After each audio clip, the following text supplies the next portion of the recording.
Mi hija compró una casa lujosa y, como si nada hubiera pasado, me entregó los documentos de la hipoteca. Tienes suficientes ahorros. Es hora de ayudar a la familia. Me negué y ella me demandó por $700.000. El juez me hizo una sola pregunta que lo cambió todo. Antes de continuar, suscríbete al canal y cuéntanos en los comentarios desde dónde nos escuchas. El aire matutino aún conservaba el filo del invierno mientras doblaba la esquina hacia Mockingbird Lane. Marzo en Little Rock podía sorprenderte de esa manera. Había caminado 3 millas por el vecindario, la misma ruta que tomaba todas las mañanas desde que me jubilé del despacho hacía 2 años. Me mantenía la mente despierta. Evitaba que mi cuerpo se oxidara. Fue entonces cuando vi el Lexus plateado en mi entrada. El coche de Gertrude. No había sabido de ella en casi 3 meses, no desde la incómoda cena de Navidad, donde Marvin pasó toda la comida revisando su teléfono. La escena despertó curiosidad más que preocupación. Tal vez habían decidido sorprenderme con una visita, limar asperezas después de la tensión navideña. Subí los escalones del porche y los encontré esperando en la puerta.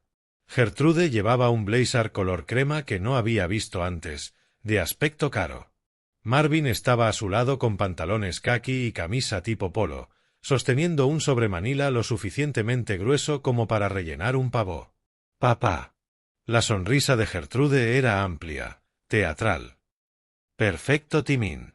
Abrí la puerta y les hice una seña para entrar. No los esperaba. ¿Todo bien? Mejor que bien. Prácticamente saltó al cruzar la entrada. Tenemos noticias increíbles. En la cocina puse la cafetera por costumbre. La hospitalidad estaba profundamente integrada en mí, inculcada en mis huesos por mi madre décadas atrás. Marvin se acomodó en una silla de la pequeña mesa del comedor como si fuera suya, dejando el sobrefrente a él con un golpe que hizo saltar el salero. «Papá, lo logramos». Gertrude se sentó al borde de la silla, las manos juntas. «Finalmente compramos la casa de nuestros sueños. 5 habitaciones, 3 baños, un terreno precioso en Chenal Valley. ¿Puedes creerlo?» Algo cálido se expandió en mi pecho. «Eso es maravilloso. De verdad, me alegro mucho por ustedes. Es una propiedad hermosa», añadió Marvin con ese tono de suficiencia tan familiar. «Vale cada centavo de los 520 que pagamos». Serví 3 tazas de café y añadí crema a la mía. Debieron haber estado ahorrando durante mucho tiempo. Pusimos 40.000. Gertrude tomó su taza, pero no bebió. Sus ojos se fijaron en mí con una intensidad que hizo que mi mano se detuviera a medio camino hacia la boca. «Aquí es donde entras tú». La cocina se sintió de pronto más pequeña. Ella abrió el sobre y sacó una gruesa pila de papeles, documentos bancarios, acuerdos hipotecarios, calendarios de amortización. Mi ojo entrenado captó las cifras, incluso mientras mi cerebro luchaba por procesar lo que estaba viendo. «Tienes dinero de sobra ahorrado». Su tono cambió, volviéndose plano y profesional. «Es hora de ayudar a la familia. Nosotros pusimos los 40, tú cubrirás el resto. 3.200 al mes por 15 años. Dejé mi taza con cuidado, comprándome unos segundos para pensar. «Perdón, ¿qué?» «La mensualidad de la hipoteca». Deslizó los documentos hacia mí, señalando un número resaltado. 3.200 al mes. Ya lo hemos calculado. Puedes pagarlo fácilmente con tus cuentas de jubilación y el seguro social. Sentí la boca seca. «Gertrude, compraste una casa esperando que yo la pagara. Es lo que hacen los padres normales, Truman». Marvin se recostó en la silla con los brazos cruzados. La sonrisa de suficiencia me tensó la mandíbula. «Ayudan a sus hijos a empezar. ¿O planeas llevarte todo a la tumba?» El uso de mi nombre de pila, dicho con semejante falta de respeto, se sintió como una bofetada. Pero antes de que pudiera responder, Gertrude intervino, su voz cargada de ofendida indignación. «Nunca estuviste cuando yo crecía. Sus ojos brillaron con lágrimas que podían ser reales o ensayadas. Siempre trabajando, siempre ocupado con tus preciosos clientes y declaraciones de impuestos. Lo mínimo que puedes hacer ahora es apoyarnos cuando te necesitamos. Las palabras dolieron más de lo que quería admitir. Verdad envuelta en manipulación, un arma que había aprendido a usar con precisión. Miré los documentos hipotecarios, el calendario de amortización mostrando 192 pagos de $3.200. $576.000. Esperaban que entregara casi todo lo que había ahorrado en 35 años de vida modesta y planificación cuidadosa. Te crié. Mi voz salió más baja de lo que pretendía. Te alimenté, te vestí, pagué tu universidad. Cada centavo que gané fue para darte una buena vida. ¿Buena vida? La risa de Gertrude fue amarga. Me diste una casa vacía y un padre que se preocupaba más por balances que por su propia hija. Marvin descruzó los brazos y se inclinó hacia adelante, su expresión endurecida. No estamos pidiendo caridad. Te pedimos que actúes como familia. Si no puedes hacer eso, ¿qué dice eso de ti? La ira que se acumulaba en mi pecho se sentía fría y pesada, como tragar piedras. Toda mi carrera la había pasado analizando números, leyendo estados financieros para encontrar la verdad enterrada entre columnas y notas al pie. Ese entrenamiento se activó, cortando la emoción para ver la manipulación con claridad. No habían llamado antes. Llegaron con documentos ya preparados. Habían ensayado la escena, repartido los roles. Gertrude como la hija herida. Marvin como el ejecutor agresivo. Era una emboscada. Me levanté de la mesa. Las patas de la silla rasparon el linóleo como papel rasgado. Ambos me miraron sorprendidos. No voy a pagar una casa que no acepté comprar. Cada palabra salió medida, controlada, final. Tomen sus documentos y váyanse. Esta conversación terminó. Papá, espera. Caminé hacia la puerta principal y la abrí. El aire frío entró con el olor del césped recién cortado del vecino. Me quedé ahí, con la mano en el picaporte, esperando. Gertrude recogió los papeles lentamente, dramatizando su decepción. Marvin se levantó sin decir palabra, pero su mirada prometía que esto no había terminado. Salieron sin hablar, bajaron los escalones y subieron a su coche caro. Cerré la puerta y eché llave. El sonido del cerrojo resonó fuerte en el silencio repentino. En la cocina, la carpeta hipotecaria seguía sobre la mesa. La tomé, pero no pude abrirla aún. Caminé hasta la ventana y vi cómo el Lexus retrocedía y desaparecía por Mockingbird Lane. Me temblaban las manos. No de miedo. De algo más. El café se había enfriado. Las 2 semanas siguientes pasaron como meses. Mantuve mi rutina, caminata matutina, lectura por la tarde, noticias en la noche. Pero la confrontación se repetía en mi mente una y otra vez. Yo no llamé a Gertrude. Ella no me llamó a mí. El silencio se sentía como estar en una habitación vacía esperando que algo se rompiera. Se rompió un martes por la mañana. El timbre sonó a las 10:15, interrumpiendo mi segunda taza de café. A través de la mirilla vi a una joven vestida de modo profesional, sosteniendo una carpeta y un sobre grande. El estómago se me hundió antes de que mi mente lo procesara. Abrí la puerta. ¿Es usted Truman Gordon? Su voz era profesionalmente neutral, el tono de quien está acostumbrada a dar malas noticias. Sí. Necesito que firme aquí. Me extendió el portapapeles. Está siendo notificado por una demanda civil presentada en el Tribunal del Condado de Pulaski. Mi mano se movió como desconectada de mi cuerpo mientras firmaba. Ella me entregó el sobre, hizo un leve gesto de simpatía y regresó a su coche. La vi alejarse antes de cerrar la puerta. El sobre pesaba más de lo que debería. Lo llevé a la mesa de la cocina, la misma donde había comenzado esta pesadilla, y me senté. Mis dedos lucharon con el broche metálico. Dentro había documentos legales, con lenguaje formal que mi mente de contador comenzó a analizar automáticamente. Demanda por incumplimiento de contrato verbal y perjuicio por promesa. La demandante, Gertrude Gordon Hayes. El demandado, Truman Leonard Gordon. Pasé la parte procesal y fui directo al núcleo. Me estaban demandando por $700,000. Leí esa parte 2 veces, seguro de haber entendido mal. Pero no. Ahí estaba en blanco y negro. $700,000 en daños, basados en supuestas promesas verbales de proporcionar apoyo económico para vivienda, gastos de vida y educación futura de nietos. La demanda afirmaba que yo había hecho esas promesas numerosas veces a lo largo de varios años y que ellos habían actuado en perjuicio propio confiando en ellas. Incluía testigos que supuestamente corroborarían su historia. El hermano de Marvin, una compañera de cuarto de Gertrude de la universidad, vecinos que nunca conocí. Todas mentiras. Cada palabra. Dejé los papeles y presioné las palmas contra la mesa, sintiendo la solidez de la madera bajo mis manos. Esto ya no era sobre la hipoteca. Era algo más grande. Más oscuro. Querían quitarme todo. Tomé el teléfono y busqué en mis contactos hasta encontrar a Warren Mitchell, un antiguo colega que se había jubilado un año antes. Respondió al tercer timbrazo. Warren, soy Truman. Necesito una recomendación para un abogado.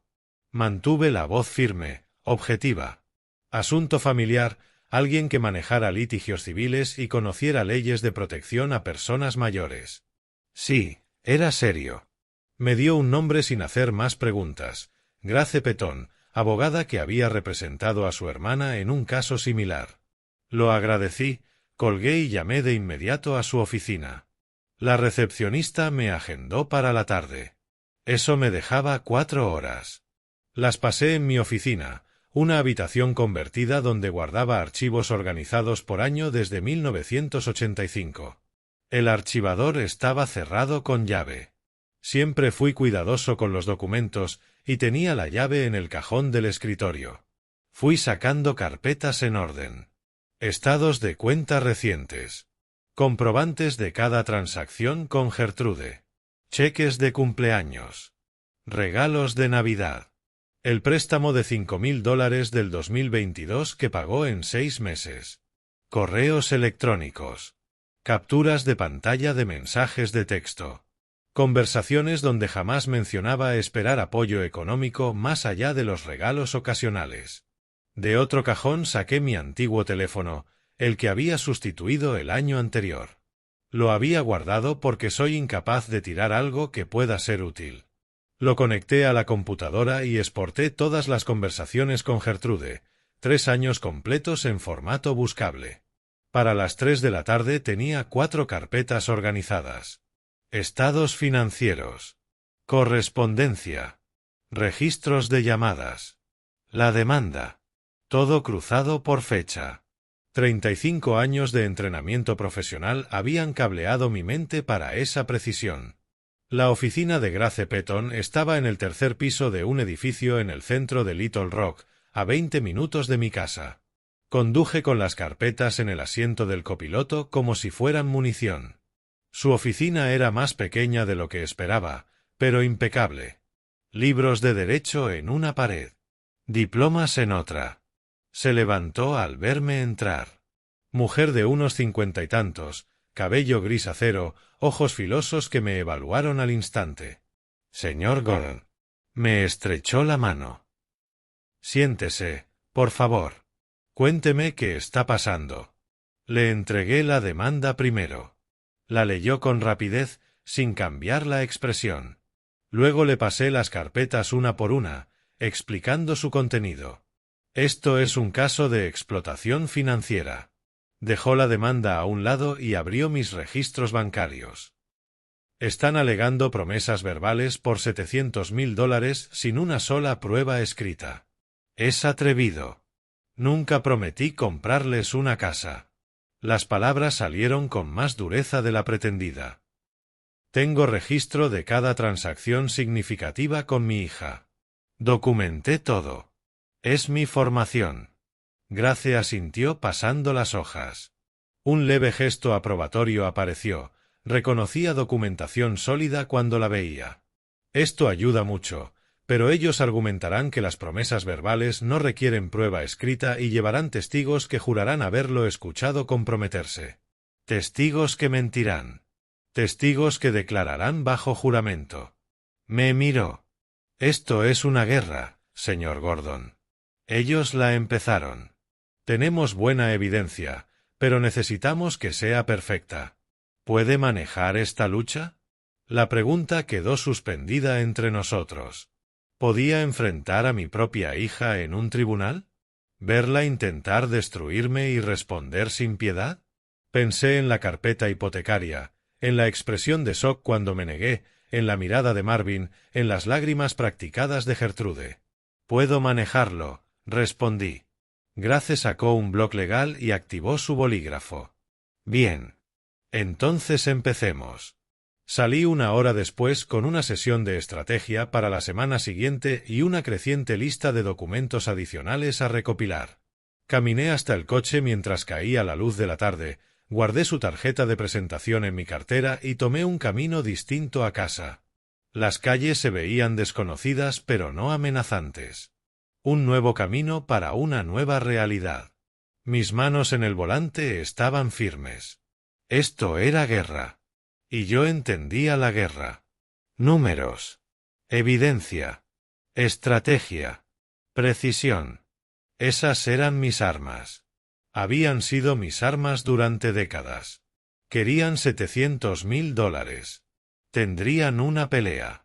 3 días después de mi reunión con Grace, volví a su oficina con un bloc lleno de notas. Me había dejado tarea: crear una línea de tiempo de cada interacción financiera con Gertrude, recopilar correos, sacar registros lo más atrás posible. Y yo había hecho más que eso. Código de Arkansas sección 525111, dijo Grace, abriendo un grueso tomo de estatutos, girándolo hacia mí y señalando un pasaje resaltado. Explotación financiera de una persona mayor de 60. Si probábamos que intentaban defraudarme, esto dejaba de ser solo civil. Se convertía en un delito. Me incliné hacia adelante leyendo. Las penas variaban desde multas hasta prisión. El lenguaje era claro. Obtener control sobre los recursos de un anciano mediante engaño constituía un delito grave. ¿Cree que aplica? Creo que podemos construir el caso así. Cerró el libro. Ellos dicen que usted prometió dinero. Nosotros mostraremos que inventaron promesas para robarle sus ahorros. Eso es explotación típica. La palabra robar resonó. Eso era exactamente. A la mañana siguiente fui a mi banco en Cantrell Road. Llevaba 23 años allí, suficiente para que casi todos me conocieran de nombre. Diana, la representante, me ayudó a solicitar 10 años completos de movimientos. Esto va a ser una pila importante, señor Gordon. Tecleó y esperó que la impresora calentara. ¿Algún motivo en particular? Asunto legal. Breve. Necesito documentación. La impresora trabajó 15 minutos sin pausa. Diana me entregó los estados en una carpeta tan gruesa que serviría de tope de puerta. La llevé al coche, la puse con cuidado en el asiento del copiloto y volví a casa, sintiendo el peso de la verdad documentada. Esa noche creé una hoja de cálculo. Fecha. Monto. Motivo. Tipo de documento. Notas. Ingresé cada transacción a Gertrude en 10 años. Cheques de cumpleaños. Regalos navideños. El préstamo de 5.000 en 2022. 2.000 por una reparación de coche en 2020. Cada transferencia mayor de 500 tenía respaldo documental, contratos firmados, tarjetas de agradecimiento guardadas en una caja de zapatos, correos de confirmación. Incluso los regalos pequeños seguían un patrón, siempre los mismos montos en las mismas ocasiones año tras año. Señor Gordon, tiene registros excelentes, había dicho Diana. Poco común para la mayoría. Estándar para un contador público. Luego exporté 3 años de correos. El intercambio pintaba un panorama claro. Gertrude preocupada por mi salud. quejándose del trabajo, diciendo que estaba apretada de dinero, pero nunca pidiendo apoyo permanente. Y ahí, en un correo de abril del año pasado, mis propias palabras. Lo leí en voz alta y luego llamé a Grace para leérselo. Tengan cuidado con no sobreextenderse financieramente. No compren una casa que no puedan pagar. Eso es oro, dijo ella. Usted no ofreció dinero, les advirtió de exactamente lo que hicieron. ¿Lo envío ahora? Envíelo todo. Quiero copias de la correspondencia completa. Mientras adjuntaba los archivos, mi teléfono vibró. Un mensaje de Gertrude. Estás rompiendo esta familia. Todos sabrán qué tipo de padre eres realmente. Te vas a arrepentir. Lo leí 2 veces, tomé una captura de pantalla y la guardé en una carpeta nueva titulada Evidencia hostigamiento. Puse el teléfono boca abajo sobre mi escritorio. Vibró de nuevo 10 minutos después. Esta vez era Marvin. Viejo egoísta. Espero que tu dinero te mantenga caliente por la noche. Captura de pantalla. Guarda. Boca abajo. Los mensajes continuaron durante la semana siguiente. Acusaciones de destruir la familia. Amenazas de revelar verdades. Intentos de culpabilización envueltos en ira. Documenté cada uno sin responder. Grace había sido clara, no entres al juego. Cada mensaje que envíen sin una respuesta tuya demuestra su acoso. Cada amenaza que hagan se convierte en evidencia. Me encontré con Marcus en la cafetería de Cabana Aug el jueves siguiente. Habíamos trabajado juntos en el despacho hace 15 años. Mantuvimos un contacto leve después de que él se mudó a una cooperativa de crédito en el centro. Me hizo una seña para que me acercara a su mesa. Truman, no te había visto en meses. ¿Cómo va la jubilación? No me puedo quejar. Pedí café en el mostrador y me uní a él en la mesita junto a la ventana. Hablamos de golf, de sus nietos, del clima inusualmente cálido. Entonces lo mencionó con total naturalidad, como quien suelta un detalle al pasar. Oye, no sabía que tenías líos de dinero en la familia. Me encontré a Marvin en nuestra sucursal el mes pasado. Intentó conseguir un préstamo prendario contra su coche. No lo pudimos aprobar. El crédito está bastante mal. Mi taza de café se quedó a medio camino de la boca. Marvin intentó pedir un préstamo. Sí, dijo Marcus encogiéndose de hombros. Situación de emergencia, al parecer. Necesitaba efectivo rápido. Su puntaje de crédito no lo respaldaba. Demasiadas banderas rojas en el informe. Terminamos el café y nos despedimos en el estacionamiento. Me quedé en el coche varios minutos antes de encender el motor, mirando a través del parabrisas sin fijarme en nada en particular. Marvin necesitaba efectivo de emergencia, mal crédito, banderas rojas. Habían comprado una casa por $520,000 que no podían permitirse y enseguida me exigieron que yo la pagara. Ahora me demandaban por $700,000. Las piezas no solo se estaban conectando, encajaban con la precisión de un balance finalmente cuadrado. No se trataba de obligaciones familiares o promesas incumplidas. Se trataba de desesperación. Se estaban hundiendo financieramente y habían decidido que yo era su salvavidas. Arranqué el coche y conduje despacio a casa, mi mente calculando implicaciones como había calculado pasivos fiscales y riesgos de auditoría durante 35 años. Cada cifra contaba una historia. Cada patrón revelaba la verdad. La historia que emergía aquí era más oscura de lo que había imaginado. La llamada llegó una mañana de martes a principios de mayo. No reconocí el número, pero contesté de todos modos. Es un hábito de mis años de trabajo, cuando llamadas desconocidas podían ser clientes. Truman, soy Ellen, la hermana de mi exmujer. Habíamos sido cordiales a lo largo de los años, intercambiando tarjetas de Navidad y breves conversaciones en reuniones familiares. Había sonado una mezcla de decepción y acusación en su voz. Gertrude me llamó llorando. Dijo que te negaste a ayudarlos con la casa después de años de promesas. La familia cuida a la familia, Truman. ¿Qué te pasa?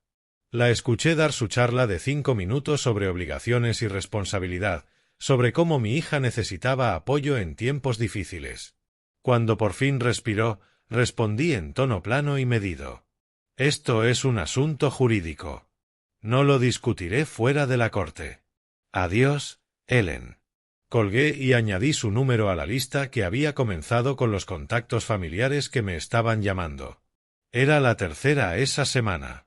Gertrude y Marvin estaban llevando a cabo una campaña, difundiendo su versión entre la red familiar, hija pobre y abandonada, padre rico y sin corazón, promesas rotas y traición. La narrativa funcionaba porque era simple, y la gente casi nunca cuestiona historias sencillas. Grace llamó esa tarde con noticias distintas. He investigado a Patricia Morrison, dijo con cierta satisfacción en la voz, como quien confirma una sospecha. Es una especialista en honorarios sobre contingencia. Toma casos débiles, presenta demandas agresivas y presiona para obtener acuerdos rápidos. Es un juego de números. Los demandados pagan para que los problemas desaparezcan. Me quedé sentado en la mesa de la cocina, el teléfono pegado a la oreja. Entonces esperan que arregles esto con un pago. Probablemente rondando los $50,000, quizá menos. Lo suficiente para que esto se vaya sin juicio. Grace hizo una pausa. Están apostando a que seas razonable.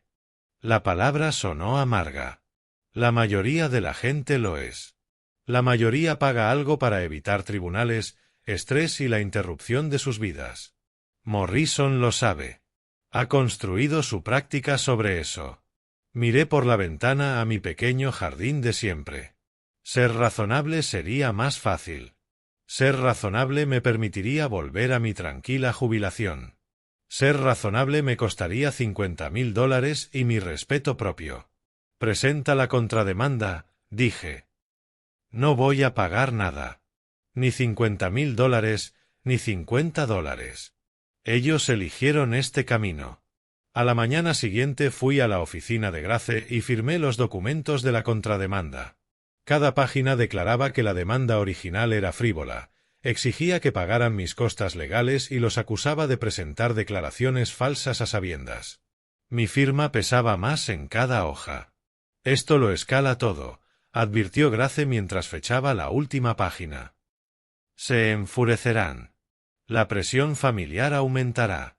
Lo entiendo, pero necesitaba más que documentos y declaraciones. Necesitaba entender qué estaba enfrentando realmente. El comentario de Marcus sobre los problemas de crédito de Marvin no me salía de la cabeza. Era una pieza que no acababa de encajar. Grace me refirió a un investigador privado y me dio un nombre y un número sin más explicaciones. Llamé desde el coche y concerté una cita para esa misma tarde. La oficina del investigador estaba en un edificio comercial anodino en la zona oeste de Little Rock, el tipo de lugar donde los pequeños negocios alquilan espacio mes a mes. Se llamaba Donald Reeves y tenía exactamente el aspecto de quien ha pasado la vida descubriendo secretos. Cara curtida, ojos cansados, ninguna inclinación al cháchara. Se presentó como investigador financiero. Su mesa metálica era vieja, la sala prácticamente sin nada más. ¿Qué buscamos?, preguntó. Le expliqué la situación, la demanda, la casa, los problemas de crédito que había oído. Reeves tomó notas en un pad amarillo y pidió el nombre completo de Marvin, su dirección, historial laboral conocido e información del vehículo. Señor Gordon, voy a ser directo, dijo, dejando el bolígrafo. Las investigaciones financieras suelen revelar exactamente lo que no quieres encontrar. Si hay algo desagradable aquí, lo verá. ¿Aún quiere que proceda? Pensé en los mensajes de Gertrude, en la sonrisa de Marvin sobre la mesa de mi cocina, en la demanda por $700,000 que pedía casi todo lo que poseía. Sí. Le escribí un cheque por $2,500 y me fui a casa con una sensación extraña. Había contratado a alguien para investigar a mi yerno, al marido de mi hija, a la familia. Claro, Dejaron de tratarme como familia en el momento en que decidieron que yo era un activo a liquidar. La semana avanzó lenta. Mantuve mis rutinas, caminatas matutinas, lectura vespertina, noticias nocturnas, pero todo estaba suspendido, en espera. Grace presentó la contrademanda. Patricia Morrison respondió con una carta airada exigiendo que la retiremos. Grace la ignoró. Entonces llegó el sobre Manila. Reeves lo dejó personalmente, dejándolo en mi puerta sin tocar el timbre. Lo encontré al volver de mi paseo. Mi nombre escrito en marcador negro en el frente. Dentro había 15 páginas de documentación, registros bancarios, informes de crédito, historiales de transacciones, avisos de cobro, todos centrados en Marvin Hayes. Extendí los papeles sobre la mesa de la cocina, la misma donde había empezado esta pesadilla, y empecé a leer: apuestas en línea, múltiples plataformas, transacciones de 18 meses, pequeñas apuestas al principio que crecían, ganancias seguidas por pérdidas mayores, la persecución de las ganancias. El patrón era de manual, predecible y devastador. Deuda actual en todas las plataformas, $85.247. Dejé los papeles y miré la pared. No eran 8.500 ni 8.000. Eran más de $85.000 en deudas de juego acumuladas en secreto mientras vivían en una casa de alquiler, conducían un Lexus de leasing y compraban una casa de $520.000 que no podían empezar a pagar. La demanda no era sobre promesas familiares ni obligaciones. Ni siquiera era realmente sobre la casa. Era sobre escapar. Se habían cavado un hoyo tan profundo que mis ahorros de jubilación parecían su única salida. Tomar el dinero del viejo, pagar las deudas y empezar de cero. Recogí las páginas con cuidado, las devolví al sobre y lo guardé en mi archivador bajo la carpeta etiquetada Evidencia financiera. Mis manos ya no temblaban. Estaban firmes. La ira se había evaporado, dejando algo más frío y enfocado. Habían cometido un error crítico. Habían asumido que yo era solo un anciano solitario que acabaría cediendo. Habían olvidado que pasé 35 años leyendo estados financieros, encontrando discrepancias y siguiendo rastros de dinero a través de laberintos de engaño. Eso era lo que hacía. Ahí estaba mi munición. 3 días después sonó el teléfono. Reeves, pidiéndome que pasara por su oficina.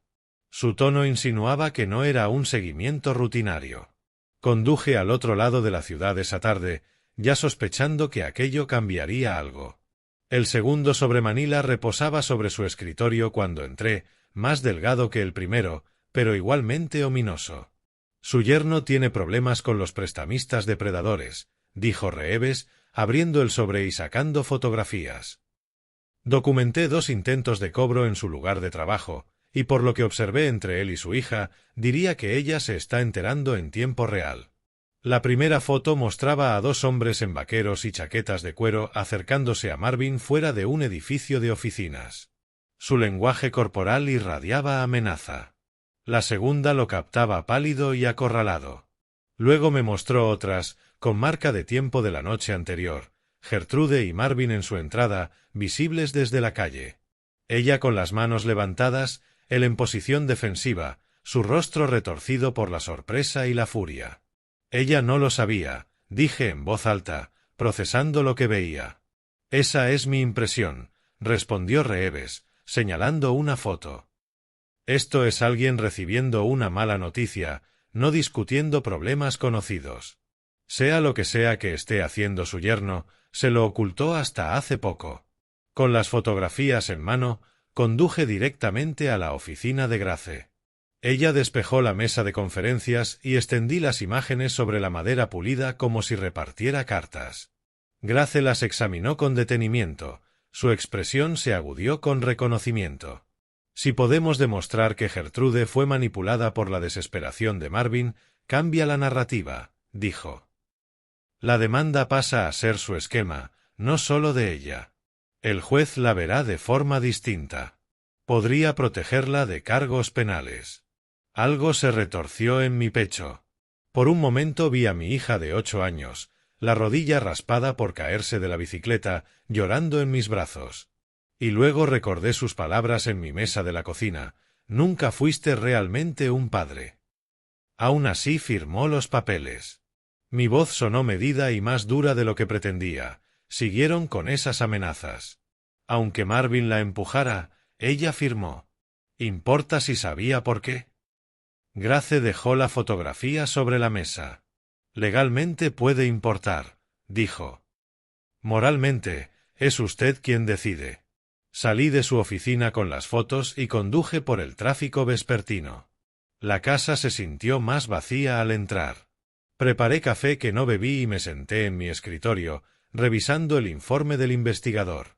Gertrude había contraído matrimonio con Marvin hace 8 años. Había sido cordial en la boda, les había dado un cheque generoso y esperaba lo mejor. ¿Lo supo entonces?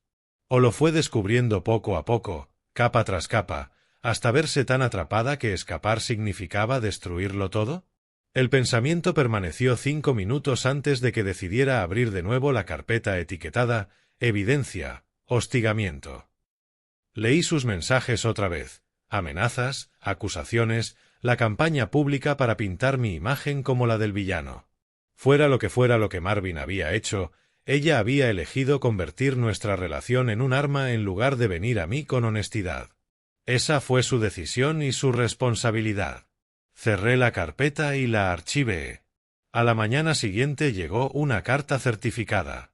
Papel membretado del banco, departamento legal. La abrí de pie en la cocina y leí el lenguaje formal 2 veces para estar seguro de comprender. Debido al litigio civil pendiente, recomendaban que estuviera al tanto de que la corte podría congelar activos como garantía contra una sentencia. No estaban obligados a avisarme, explicaba la carta, pero dada mi larga relación con la institución querían informarme de la posibilidad. Por primera vez desde que empezó todo sentí un miedo genuino. No ira ni traición, miedo. Podían bloquearme el acceso a mi propio dinero. Décadas de ahorros cuidadosamente acumulados atrapados detrás de una orden judicial mientras los abogados discutían documentos. Llamé al banco en minutos y concerté una cita urgente con un asesor financiero para esa misma tarde.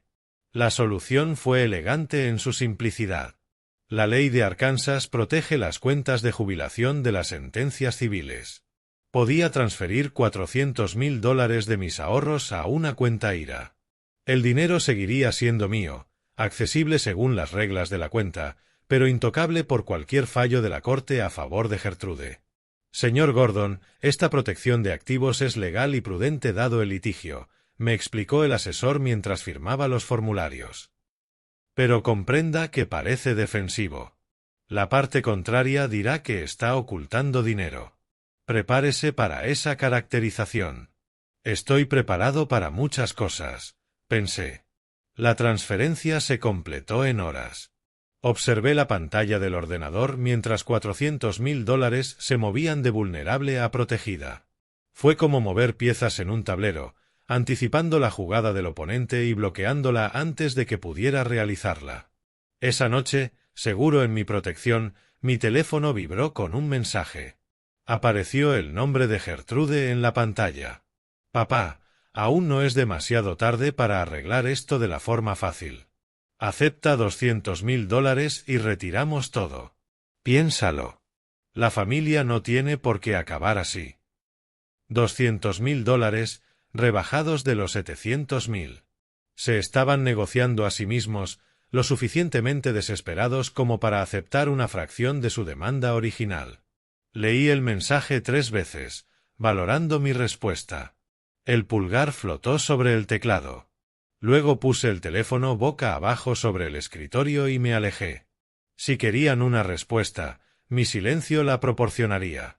El compromiso quizá hubiera sido posible al principio, quizá cuando Gertrude me presentó los documentos hipotecarios. No después de la demanda, ni tras las amenazas, ni después de descubrir las deudas por juego, la manipulación y la destrucción calculada de mi reputación. Ese barco no solo había partido. Se había hundido. Recuperé una vez más el informe del investigador de mi maletín y estudié la foto de Gertrude durante la discusión en el porche. Ella parecía genuinamente sorprendida, genuinamente furiosa con Marvin. Pero seguía enviándome ofertas de arreglo, seguía cooperando con él. Lo que había descubierto no la había hecho alejarse. Se había atrincherado. Tal vez era manipulada. Tal vez era víctima también. Pero seguía intentando quitarme mi dinero. Archivé el informe con los demás y apagué las luces. La mañana llegaría pronto y con ella, lo que viniera después. Pasó una semana de preparación meticulosa. Grace programó una sesión estratégica completa para finales de mayo, 3 semanas antes de la fecha juiciosa.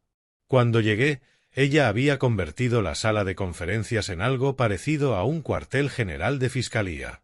La evidencia cubría cada superficie. Registros bancarios apilados a la izquierda, informes del investigador en el centro, impresos de mensajes y correos y correspondencia digital a la derecha, transcripciones de grabaciones de audio al extremo derecho. «Lo tenemos todo», dijo Grace, señalando como una general que revisa tropas antes del despliegue. Registros financieros que prueban que no hubo promesas. Evidencia de que sus deudas motivaron la demanda. Sus amenazas documentadas. Sus grabaciones mostrando que usted les advirtió que no se sobreextendieran. El juez verá un patrón claro de intento de explotación. Recorrí la mesa revisando cada componente.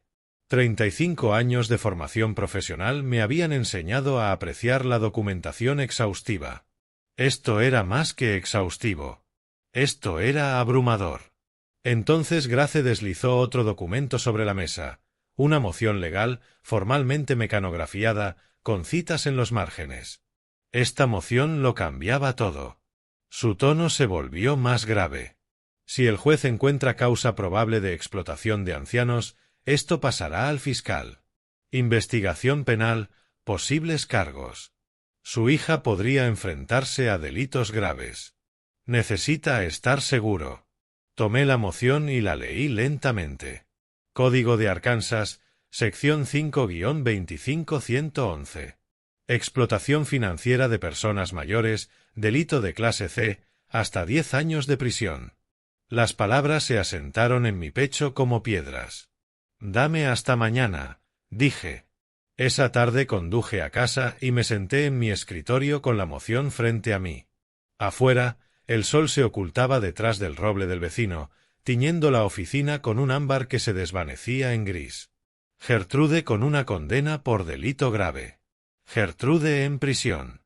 La imagen tiraba de algo profundo dentro de mí, un instinto que no tenía nada que ver con la lógica, la justicia o lo correcto e incorrecto. Solo la idea de mi hija, mi niña, enfrentando esas consecuencias. Me quedé allí 1 hora, tal vez más, luchando con la decisión. Luego abrí deliberadamente mi computadora portátil y accedí a la carpeta llamada Amenazas. Las capturas de pantalla se cargaron una a una, sus mensajes, sus acusaciones, su campaña pública para destruir mi reputación. «Estás destruyendo esta familia. Todos sabrán qué tipo de padre eres realmente. Te arrepentirás». Cerré la computadora y levanté el teléfono. Grace respondió en el segundo timbrazo. Me llamó un fracaso como padre. Mi voz salió firme, resuelta. Me amenazó públicamente. Intentó quitarme todo por lo que trabajé. Sí. Preséntelo. Entendido. Lo incluiré con nuestra respuesta la próxima semana. 2 días después, sonó el teléfono. Aparecía el nombre de Gertrude en la pantalla. Casi dejo que fuera al buzón, pero ganó la curiosidad. «Papá, por favor». Su voz estaba cargada de lágrimas, quebrándose entre palabras. «Solo un café, sin abogados, sin peleas. Necesito hablar contigo, persona a persona. Seguimos siendo familia, ¿verdad? Por favor». Presioné el teléfono más cerca de mi oído, escuchando la manipulación bajo la emoción. Allí estaba, débil pero presente. «¿Cuándo?» «Mañana por la mañana. Esa cafetería en Cavanaugh. La que te gusta». Después de colgar, llamé a Grace. «Quiere reunirse en privado». «¿Debo ir?» Arkansas es un estado de consentimiento de una sola parte, respondió Grace de inmediato, práctica. Si grabas la conversación sin decírselo, es legal. Lleva tu teléfono. Mantén la grabación. Observa lo que dice cuando cree que no hay testigos. A la mañana siguiente probé la aplicación de grabadora de voz 3 veces antes de salir. Coloqué el teléfono en el bolsillo de mi camisa con el micrófono hacia arriba. Practiqué caminar, sentarme y moverme de forma natural, asegurándome de que la tela no amortiguara el sonido. Me sentí ridículo y necesario a la vez. La cafetería estaba moderadamente concurrida a las 9. Suficientes personas para una privacidad plausible, pero también testigos para asegurar que nada dramático ocurriera. Llegué temprano, pedí un café negro y elegí una mesa en la esquina. Gertrude entró 10 minutos después. No, Marvin. Se veía más delgada de lo que recordaba, con ojos cansados. Se sentó frente a mí sin pedir nada. Gracias por venir, dijo, con las manos entrelazadas sobre la mesa, nudillos blancos. No sabía si vendrías. Estoy aquí, dije, con voz neutral. ¿Qué querías decir? Lo que siguió fue una actuación cuidadosamente construida. Habló de la familia, de malentendidos, de cómo las cosas se habían salido de control. Lloró 2 veces, secándose los ojos con una servilleta. Mencionó a mi madre y cómo se decepcionaría al vernos así. Me senté en silencio, dejándola hablar, consciente del teléfono en mi bolsillo captando cada palabra. Luego su tono cambió. No entiendes lo que estás haciendo. Las lágrimas desaparecieron, reemplazadas por algo más duro. Si llevas esto a juicio y perdemos, iremos a la prensa. Contaremos todo sobre ti. Tu reputación será destruida. Ahí estaba. La amenaza detrás de las lágrimas. La verdadera razón de esta reunión. Me levanté, dejé $5 sobre la mesa por el café que no había tocado. Nos vemos en la corte. Papá, espera, dijo. Yo ya estaba saliendo, empujando la puerta de la cafetería hacia el brillante sol de la mañana. La escuché llamarme otra vez, pero seguí caminando hacia mi auto. Mis manos estaban firmes mientras encendía el motor. El teléfono en mi bolsillo estaba cálido por la grabación. Había ido a la reunión con dudas sobre si estaba haciendo lo correcto, sobre si la moción penal era demasiado, sobre si debía buscar algún camino hacia la reconciliación. Gertrude respondió a todas en menos de 30 minutos. La grabación sería transcrita por la oficina de Grace y presentada como evidencia. Un juez escucharía a mi hija amenazar con destruirme en los medios si no cedía. Conduje a casa por calles que conocía desde hace 20 años, viéndolas con nueva claridad. Los árboles verdes por el crecimiento tardío de la primavera. El cielo azul, despejado. Todo parecía ordinario y hermoso, y a la vez completamente transformado. 3 semanas para el juicio. Estaba listo. Pasaron 3 semanas en rutina cuidadosa. Caminatas matutinas, revisión de documentos por la tarde, y dormía mejor de lo que esperaba. Grace manejaba los trámites procesales. La moción penal estaba en algún lugar de la oficina del fiscal, esperando. El día del juicio llegó un martes a mediados de junio. El juzgado del condado de Pulaski se alzaba en el centro, con columnas de piedra y gravedad oficial. Grace me encontró en la entrada a las 8:30. Ambos vestidos con ropa de negocios conservadora que parecía armadura. La seguridad tardó 15 minutos, cinturón fuera, zapatos fuera, maletín por el escáner. El detector de metales pitó 2 veces antes de que el guardia nos dejara pasar. Recogí mis pertenencias y seguí a Grace por un pasillo de mármol que olía a cera y madera vieja. Por la ventana de la puerta del tribunal, los vi. Gertrude con un vestido azul marino, cabello recogido, luciendo más joven de sus 37 años. Marvin a su lado, con un traje mal ajustado, ya sudando a pesar del aire acondicionado. Su abogada, Patricia Morrison, revisaba papeles en la mesa de la parte demandante. ¿Listo? Grace apoyó brevemente su mano en mi hombro. Asentí y entramos. La sala era más pequeña de lo que imaginaba por la televisión, más íntima. Paneles de madera cubrían las paredes. El estrado del juez elevado al frente. 2 mesas frente a él, demandantes a la izquierda, defensa a la derecha. Un puñado de personas dispersas en la galería detrás de nosotros. Me senté en la mesa de la defensa. Al otro lado, Gertrude miraba sus manos. Marvin susurró algo a Morrison, señalando. Ninguno me miró. Todos de pie. El juez Glenn Kowalski entró por una puerta lateral, sesentón, cabello canoso, gafas sobre la nariz. Su reputación lo precedía, justo, pero estricto, intolerante al disparate. Se acomodó en su silla y recorrió la sala con la mirada de alguien que había visto todo tipo de conflictos humanos. Pueden sentarse. Se abre la sesión. Caso número CB20253847. Hayes contra Gordon. Señora. Morrison, su declaración inicial. Patricia Morrison se puso de pie y se acercó al podio. Vestía un traje burdeos y una expresión de preocupación ensayada. Su señoría, este es un caso sobre promesas incumplidas y traición parental. Su voz tenía peso teatral, subiendo y bajando como un sermón. Durante años, Truman Gordon le dijo a su hija que la apoyaría, que sus recursos eran para su futuro. Cuando finalmente pidió ayuda, él le dio la espalda. Señaló a Gertrude, luego a mí. Este hombre hizo compromisos orales, sí, pero compromisos al fin. Su hija confió en su palabra. Tomó decisiones basadas en esas garantías. Y ahora se niega a cumplir lo prometido.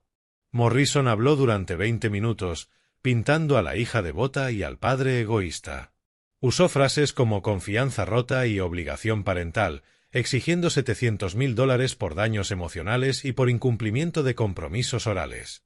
Me mantuve completamente inmóvil, dejando que ella actuara. Grace me había advertido, vendrían conmociones, nosotros responderíamos con hechos. Cuando Morrison terminó, el juez Kowalski llamó a Gertrude al estrado.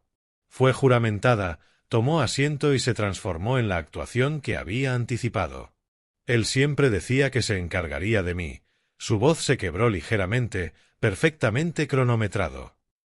Cuando era niña, cuando me casé, incluso recientemente, decía, no te preocupes, me aseguraré de que estés segura. Lo creí. Hicimos planes basados en su palabra. Habló de conversaciones que nunca tuvimos, promesas que nunca hice, una relación que existía solo en su testimonio. Marvin apretó su mano al regresar a la mesa, proyectando ambos una victimización unida. El juez Kowalski tomaba nota sin mostrar expresión. Señorita. Petón, es su turno, dijo. Grace se levantó, pero no fue al podio. Caminó hacia la computadora conectada a la pantalla del tribunal y presionó un botón. Un estado de cuenta bancaria apareció en el monitor, ampliado y nítido. Su señoría, la demandante afirma que mi cliente hizo promesas orales por $700,000. La voz de Grace era calmada, casi conversacional. Pero en 10 años de registros bancarios, no hay una sola transacción que respalde tal acuerdo. Ni un correo, ni un mensaje de texto. Otro botón, un correo electrónico apareció en pantalla, mis propias palabras del año pasado. Tengan cuidado de no sobreendeudarse. No tomen una casa que no puedan pagar. Esto fue lo que realmente le dije a mi hija, advirtiéndola y aconsejando moderación, lo contrario a prometer apoyo financiero. Grace presentó la evidencia meticulosamente, estados de cuenta, correspondencia, transacciones documentadas, cada pieza proyectada a gran escala en la pared del tribunal. Morrison objetó a mitad de la presentación. Su señoría, los acuerdos orales tienen validez legal en Arkansas. El testimonio de mi clienta sobre estas conversaciones constituye evidencia de un compromiso vinculante. Grace no se inmutó. Código de Arkansas 4-22-01, Estatuto de Fraudes, requiere que los contratos de bienes superiores a $500 estén por escrito. Miró directamente al juez. Estamos hablando de $700,000. Sin evidencia escrita, esto no es un contrato. Es un deseo. Se escucharon murmullos en la galería. Alguien en la última fila susurró lo suficiente para que todos oyeran. El juez levantó la mano y la sala quedó en silencio. El golpe del mazo resonó en la madera. El juez se quitó las gafas y me miró directamente. Señor Gordon, tengo una pregunta. ¿Alguna vez planeó dejar una herencia a su hija? Responda con sinceridad. La pregunta flotó en el aire. Todos los ojos se volvieron hacia mí. Grace me dio un leve asentimiento. Me levanté, abotonando la chaqueta sin pensar, un viejo hábito de décadas de reuniones con clientes. Su señoría, sí, dije con voz firme y clara. Tengo un testamento redactado hace 5 años, nombrando a Gertrude como única heredera. Pero esa es mi elección y mi momento. Nadie tiene derecho a exigir mis ahorros de toda la vida mediante una demanda fraudulenta mientras aún estoy vivo. Merecen pasar mis últimos años con dignidad, sin temer explotación financiera de mi propia familia. Al otro lado, el rostro de Gertrude perdió color. Sus manos comenzaron a temblar sobre la mesa. Marvin se inclinó hacia ella, susurrando urgentemente, moviendo la pierna nerviosamente, visible incluso desde mi posición. El juez Kowalski asintió lentamente. Esa es una posición razonable, señor Gordon, dijo. Señora Hayes, parece que está intentando cobrar una herencia mientras su padre vive y exige el doble de lo que podría ser suyo. Eso plantea serias dudas sobre sus motivaciones. Morrison se levantó, pero Grace se adelantó. Su señoría, si me permite, dijo. Caminó hacia el escritorio del secretario con 3 carpetas Manila. Tenemos documentación que muestra que el señor Hayes tiene $85,000 en deudas por juego. Tenemos una grabación de hace 6 días en la que la señora Hayes amenazó a mi cliente con exposición mediática y evidencia temporal que demuestra que compraron esta casa sin consultar al señor Gordon, para luego exigir pago. La secretaria sellaba los recibos mientras Grace entregaba cada carpeta. El juez Kowalski abrió la primera y comenzó a revisar su contenido. Su expresión pasó de neutral a concentrada. Su señoría, objeción, se levantó rápidamente Morrison. Basta, señorita Morrison, dijo el juez sin levantar la vista de los documentos. Veo el patrón aquí. Este caso ha continuado durante 3 días mientras reviso todos los materiales presentados. Se levanta la sesión. El mazo golpeó la mesa. Todos se pusieron de pie. El juez Kowalski salió por la puerta lateral. En cuanto desapareció, la sala exhaló aliviada. Comenzaron a escucharse conversaciones en la galería. Morrison recogía sus papeles frenéticamente. Yo me mantuve al lado de Grace, guardando nuestros documentos en su maletín. Al otro lado, Gertrude se apartó de la mesa y se apresuró hacia la salida. Marvin la siguió, sin mirar atrás. Se movían como personas que huían de una escena del crimen. Grace me tocó el codo, su sonrisa ligera pero genuina. Eso salió bien. Seguimos a la multitud por el pasillo. Gertrude y Marvin ya habían desaparecido entre el laberinto de corredores del juzgado. Morrison estaba cerca de los ascensores, hablando intensamente por teléfono, de espaldas a nosotros. Grace y yo caminamos en silencio hasta el estacionamiento. El calor de junio nos golpeó al salir, denso y húmedo. Mi coche estaba en su lugar, cocinándose bajo el sol de la tarde. 3 días, dijo Grace cuando llegamos a su vehículo, 2 filas más allá. El juez quiere revisar todo con cuidado. Eso es bueno para nosotros. Está tomando esto en serio. Ha visto a través de ellos. Abrí mi coche y dejé la chaqueta en el asiento del pasajero. Esa pregunta sobre el testamento, él sabía exactamente lo que hacía. Es lo suficientemente astuto y experimentado para reconocer la explotación financiera cuando la ve. Grace abrió la puerta de su auto y pausó. Descansa un poco. Cuando volvamos el viernes, espero un fallo a nuestro favor. Conduje de regreso a casa entre el tráfico del centro, repasando los eventos del día, el testimonio de Gertrude, sus mentiras cuidadosamente ensayadas, entregadas con lágrimas de práctica, las objeciones teatrales de Morrison. El momento en que el juez Kowalski hizo su pregunta cambió todo. Pero, sobre todo, repasé la cara de Gertrude cuando mencioné el testamento. La realización que la golpeó, siempre había estado asegurada, su herencia estaba protegida, y aún así había decidido destruir nuestra relación. Podría haber esperado, podría haber confiado, podría haber venido a mí honestamente en lugar de con demandas, juicios y amenazas. En cambio, apostó todo a un reclamo fraudulento y perdió. En casa, me cambié a ropa cómoda y preparé café que esta vez realmente bebí. La casa se sentía diferente, más ligera, como si un peso se hubiera levantado de las paredes. 3 días hasta el veredicto. 3 días hasta que esta pesadilla llegara a su conclusión. Me senté en mi oficina con la luz de la tarde entrando oblicuamente por las ventanas, pensando en ese momento en la sala del tribunal, de pie ante un juez, afirmando clara y firmemente que tenía derecho a controlar mi vida y mis recursos. Que la dignidad importaba. Que la explotación era inaceptable, sin importar los lazos familiares. 35 años de contención profesional, de medir palabras y contener emociones, me habían preparado exactamente para ese momento. Las palabras de Grace resonaban, salió bien. Salió mejor de lo que esperaba. El juez Kowalski había visto el patrón, las deudas por juego, las amenazas, la manipulación, la línea de tiempo que mostraba una emboscada calculada en lugar de comunicación familiar. Lo había visto todo.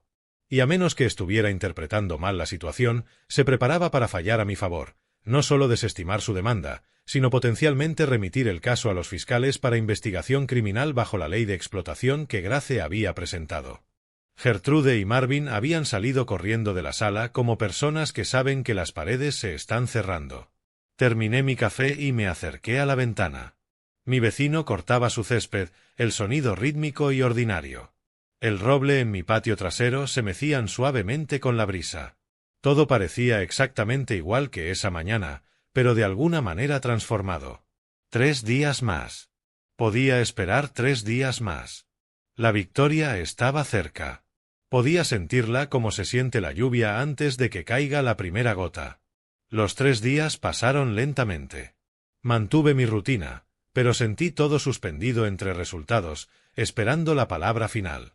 Grace llamó una vez para confirmar el viernes a las 9 de la mañana. No era necesario decir nada más.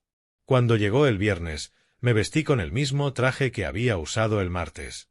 Grace me encontró en la entrada del juzgado y repetimos el camino por seguridad, por el pasillo de mármol hasta la sala. Gertrude y Marvin ya estaban sentados. Morrison junto a ellos, con postura de quien espera malas noticias. Ninguno nos miró mientras tomábamos nuestro lugar en la mesa de la defensa.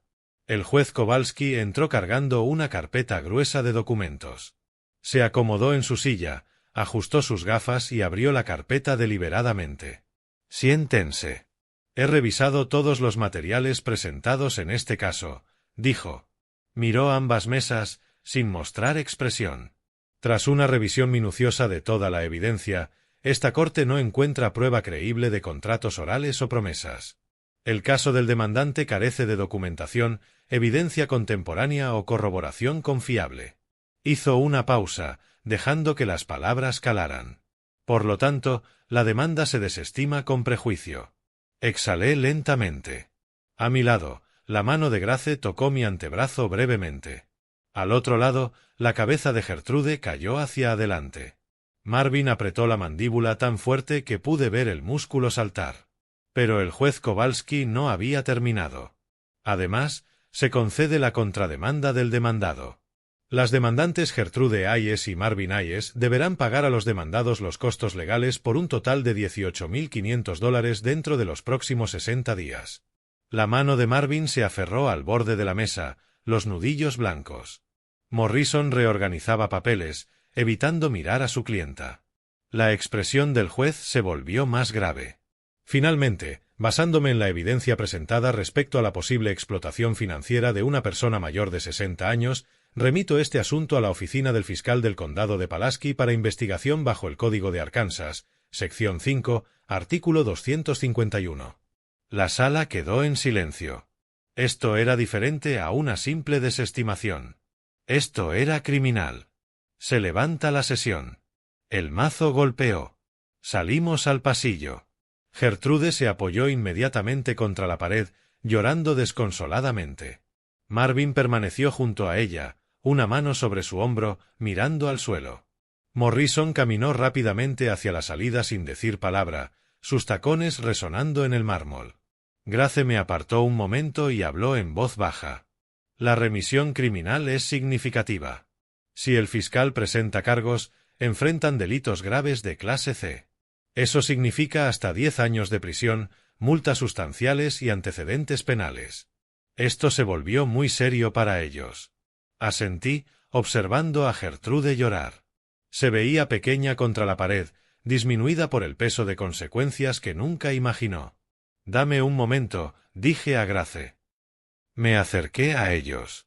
Marvin me vio venir y se enderezó un poco, defensivo. Gertrude levantó la vista entre lágrimas, el rostro hinchado y manchado. Me paré a 1,5 metros de mi hija, la niña que había criado, la mujer que había intentado destruirme. «Tuviste todo de mí», mi voz salió baja pero clara. Amor, apoyo, educación, seguridad, pero decidiste que tenías derecho a mi dinero mientras sigo vivo. Elegiste este camino con amenazas y manipulación. Ahora enfrentas las consecuencias de esas decisiones. Gertrude abrió la boca, la cerró. Las lágrimas corrían por su rostro. Me di la vuelta y me alejé. Mis pasos resonaban en el pasillo. Detrás de mí, la escuché llamarme papá una vez, rota y desesperada. No miré atrás. Grace me esperaba junto a las puertas de salida. Caminamos juntos hacia el sol de junio. El calor se sentía limpio después del aire reciclado del juzgado. «¿Cómo te sientes?», preguntó. Pensé un momento. Cansado. No triunfante, no vengativo, solo agotado por toda la pesadilla, por ver a mi hija destruirse con codicia y mentiras. Nos despedimos en el estacionamiento. Grace prometió enviar la documentación final dentro de la semana. Le agradecí todo, le di la mano y conduje a casa. La casa estaba en silencio cuando llegué. Me cambié a ropa cómoda, preparé un almuerzo que apenas probé y me senté en la sala sin mirar nada en particular. Había ganado completamente. La demanda desestimada, los costos legales adjudicados, investigación criminal abierta. Todo lo que había luchado por lograr, logrado. Pero la victoria se sentía hueca. Una relación familiar yacía destrozada más allá de toda reparación. Mi hija enfrentaba posibles cargos penales. Cualquier herencia que pudiera recibir algún día ahora era incierta, como mínimo. Ella había forzado todo esto. Cada paso, la emboscada, la demanda, las amenazas, la manipulación. Había elegido ese camino con plena conciencia y determinación. Y aún así, me quedé allí hasta que las sombras de la tarde llenaron la habitación, pensando en la niña que una vez confió en mí completamente. Antes de Marvin, antes de la codicia, antes de lo que fuera que la había convertido en alguien capaz de tal crueldad calculada, esa niña se había ido. Tal vez hacía años. Yo había sido demasiado terco o demasiado esperanzado para admitirlo. El teléfono no sonó. Nadie llamó a la puerta. El mundo siguió girando, indiferente a los dramas personales que se habían desarrollado en las salas de justicia. Me fui a la cama temprano y dormí mejor que en meses. La lucha había terminado. La justicia había sido servida. Mañana podría comenzar a pensar en lo que venía después. Pero esa noche solo necesitaba descansar. Pasaron 2 meses antes de escuchar de ella nuevamente. El verano se asentó sobre Little Rock con su calor habitual. Volví a mis rutinas, caminatas matutinas, lectura por la tarde, almuerzos ocasionales con antiguos colegas. Grace me envió la documentación final. El cheque por los costos legales llegó de Gertrude y Marvin 3 días antes del plazo de 60 días. A través de Grace, supe que el fiscal presentó cargos solo contra Marvin. Habían ofrecido inmunidad a Gertrude a cambio de testimonio. Ella aceptó, me dijo Grace por teléfono. Confirmó que Marvin había iniciado todo y ocultado sus problemas de juego. Se declarará culpable para evitar el juicio, con libertad condicional, restitución, pero sin tiempo en prisión. Procesé la información sin emoción. Gertrude se había salvado testificando contra su esposo. Práctico, autoprotectivo, completamente previsible. Su casa estaba en venta, añadió Grace. Vi el anuncio en línea. No podían pagar la hipoteca. Ya veo. Una cosa más, dijo. Me enteré por un colega que se están separando. El matrimonio no sobrevivirá esto. Agradecí a Grace por la información y colgué. Más tarde, miré el anuncio de la casa por curiosidad. 5 habitaciones, 3 baños, en Chanel Valley, listado en $495.000, 25.000 menos de lo que habían pagado. Precio desesperado de gente desesperada. Cerré el navegador y no volví a mirar. Esa tarde conduje a la oficina de un abogado de herencias en el centro.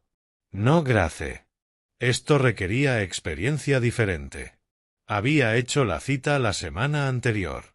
Quiero revisar mi testamento, le dije. Pasamos 2 horas revisando detalles. El Nuevo Testamento dirigía el 90% de mis bienes a una fundación benéfica que apoyara a víctimas mayores de abuso financiero. Gertrude recibiría $50.000. No nada, pero tampoco todo. Esto dirigía la mayor parte de mi patrimonio a la Fundación de Protección Financiera del Anciano. El abogado confirmó, mi hija recibirá $50.000. El lenguaje es claro. Una elección deliberada, no un descuido. Este testamento resistirá cualquier impugnación. Firmé cada página, marqué los márgenes con mis iniciales y observé cómo notarizaba mi firma. Me entregó una copia en una carpeta de cuero. Conduciendo a casa, sentí que algo se asentaba dentro de mí. El dinero serviría para un propósito más allá de mi vida. Ayudaría a otros que enfrentaran lo que yo había enfrentado. Gertrude recibiría lo suficiente para mostrar que no la había desheredado completamente, pero no lo suficiente para premiar su comportamiento. Justo, con principios, correcto. La carta llegó un martes a mediados de agosto. Reconocí su letra de inmediato mientras estaba en el buzón, sintiendo el peso del papel y la tinta y lo que había decidido decir. Dentro, hice café y me senté en la mesa de la cocina, la misma donde había comenzado esta pesadilla. Finalmente, abrí el sobre cuidadosamente. Su letra ocupaba 2 páginas. Palabras sencillas, directas. Papá, entiendo lo que hice. Marvin me manipuló, pero yo tomé la decisión de seguir con la demanda. Eso es mi responsabilidad. No pido perdón ahora. Tal vez algún día podamos hablar. No como padre e hija como antes. Tal vez solo como 2 personas que comparten historia. Esperaré. Gertrude. Lo leí 2 veces, lo dejé a un lado y miré por la ventana al patio trasero, donde el roble se mecía suavemente con la brisa de la tarde. Se hizo responsable. Eso era algo. No estaba exigiendo nada. Eso era diferente de antes. Pero las palabras en papel no borraban lo sucedido. La confianza lleva años construirla, segundos destruirla. Ella la había destruido por completo. Tal vez algún día podríamos hablar. Lo había escrito. Tal vez. Doblé la carta cuidadosamente, caminé hacia mi escritorio y la guardé en el cajón con otros documentos importantes. No la tiré, no la exhibí, la archivé, preservada, pero sin actuar sobre ella. No ahora. Quizá nunca, quizá algún día. La decisión podía esperar. Me cambié a ropa para caminar, me até los zapatos y salí. El aire de la mañana era cálido, pero todavía no opresivo. Agosto en Arkansas. El verano comenzando su lento desvanecerse hacia el otoño. Mi vecino regaba su césped. Me saludó. Truman, hacía tiempo que no te veía caminar. Qué bueno verte de nuevo. Sí, dije. Se siente bien estar de vuelta. Hermosa mañana. Caminé mi ruta habitual, casi 5 kilómetros por el vecindario, pasando por casas familiares y jardines cuidadosamente mantenidos. Mis piernas recordaban el ritmo. Mi mente divagaba agradablemente, pensando en nada en particular. Por primera vez en meses, me sentí ligero, sin carga. El peso que me había presionado desde aquella mañana de marzo, cuando los encontré esperando en mi porche, había desaparecido, no olvidado, pero ya no aplastaba. La justicia se había servido a través de los canales adecuados. El sistema legal había funcionado como debía. Mi dignidad permanecía intacta, mi autonomía restaurada, mis bienes protegidos y dirigidos según mis valores. Gertrude había enfrentado consecuencias. Marvin había enfrentado consecuencias. Habían aprendido dolorosamente que los ancianos no eran blancos fáciles solo por su edad. Giré la esquina hacia Mockingbird Lane, acercándome a mi casa desde la misma dirección que aquella mañana de marzo. Todo parecía igual, mi pequeña casa pagada, el porche donde me habían emboscado, la entrada donde su Lexus había estado. Pero yo era diferente. Probado, demostrado, reivindicado. La demanda fue desestimada.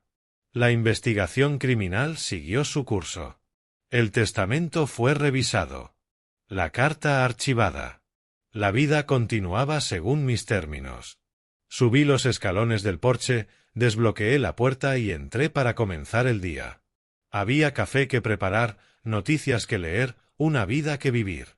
Mañana caminaría de nuevo y al día siguiente también. Rutinas regulares, mañanas tranquilas, años por delante para vivir como yo quisiera. Eso era suficiente victoria. Si te gustó esta historia, dale me gusta a este vídeo, suscríbete al canal y comparte tus impresiones en los comentarios. Para escuchar la siguiente historia, haz clic en el recuadro a la izquierda. Gracias por ver.